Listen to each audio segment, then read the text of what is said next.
Alright, folks, so the rig is back up.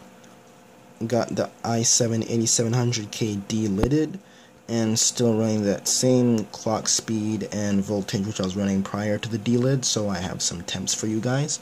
I'm also running the exact same benchmark, however, the only difference is that I've actually run it longer. The reason why I've run it longer is because, well, oh, look at that, we finally get some air bubbles popping out. But yeah, the reason why I'm running it longer is because now I can actually afford to do so without compromising my CPU's lifespan due to it being so freaking hot. So, what I mean by that is like, boom, check these temps, buddy. 76C, this is under max load. Like, under stress test and, like, the combustor CPU test. I could make this load probably a little bit higher if I increase the threads on the CPU test as well. I currently have Firmark running on the GPU.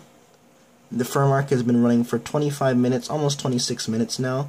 GPU is chilling at 5960C. That's at 25-minute mark under this.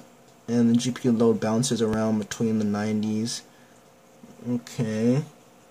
GPU power, yeah, it's not really drawing too much. It's all over, to be honest. Like, what I could do is, this is just testing things more, because, like, right off the bat, you can already see that our temperatures are lower on the CPU by a lot.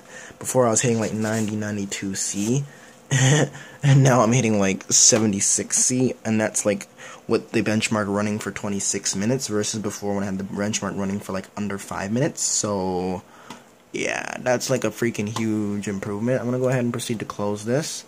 I'm gonna go ahead and stop this as well, so you guys can get like an idea of like how it is at idle. This thing is gonna cool itself on down. That's the thing. Like since the liquid, all like the loop inside the liquid has all of the heat, it's probably gonna take a little bit of time to cool down, but it shouldn't take too long. I'm just like bleeding the loop right now, so I gotta watch that as the bubbles circulate through the reservoir into the loop. It's gonna push liquid up if I don't like tilt to get air out. So I need to proceed to tilt. You might see bubbles. As you can see, there's now like air.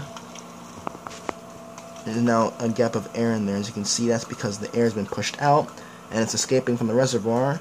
And now, boom, more air came out, which is even better. You can actually hear it gurgling now, which means that there's air in between the inlet tube inside the reservoir and the flow of liquid. So we can like pretty much seal that on up. Just add in some more liquid. You can see what I'm doing here. Just filling it like that, bit by bit. Alrighty. So yeah, like I'm still like priming up, bleeding the loop while I do this benchmark. But I mean, it's all good. Like we're just trying to bleed this system. It looks pretty nice. It looks really, really professional. I like that bend from the CPU out up top. It's like a dual bend. It's like a nice 180, but it's not like a too curvy. It's more like it does a 180 and then it goes straight, and then there's a it goes straight, it does a 90, it goes straight, and then there's another 90, rather than it being like just like a long curve kind of deal. So I kind of like that about that bend up there. I think it looks pretty neat.